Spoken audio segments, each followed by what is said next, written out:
Magluto tayo ng tortang talong.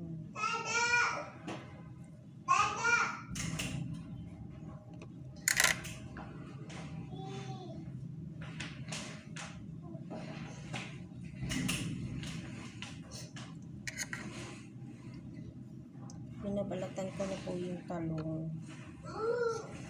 Ayan. Ang kikit ng mga talong ko. Ang liit. Thank you nga pala sa nagbigay nito.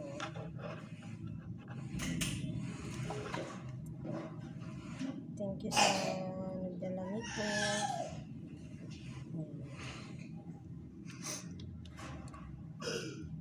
Ito ni yung tita ko. Kaya ito ni Mama Rebecca. Thank you, Mom. Gusto lang naman ito ng mama ko.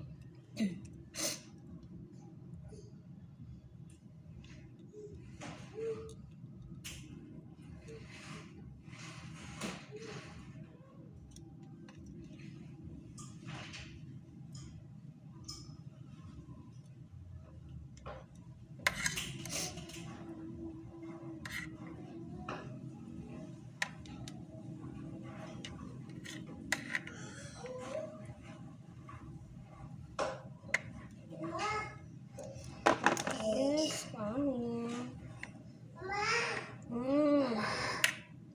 Ayan guys. Magluto tayo ng tortang talong for lunch. Ito yung lunch ko ngayon.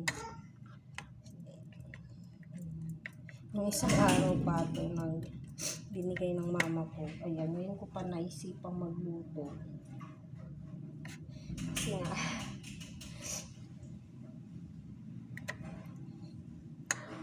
lagi naman akong busy sa paglalaban ng mga damit. Minsan din na makapagluto. Kain na naman ng mga processed food. Yun ang pinakamadali.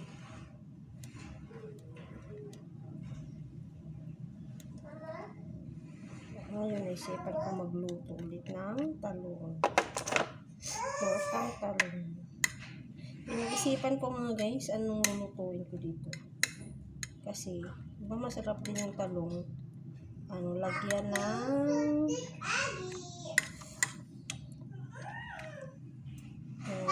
breading mix.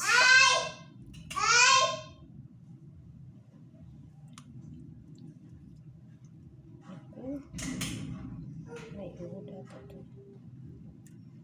Yan guys, yung ulam nyo ngayong lunch.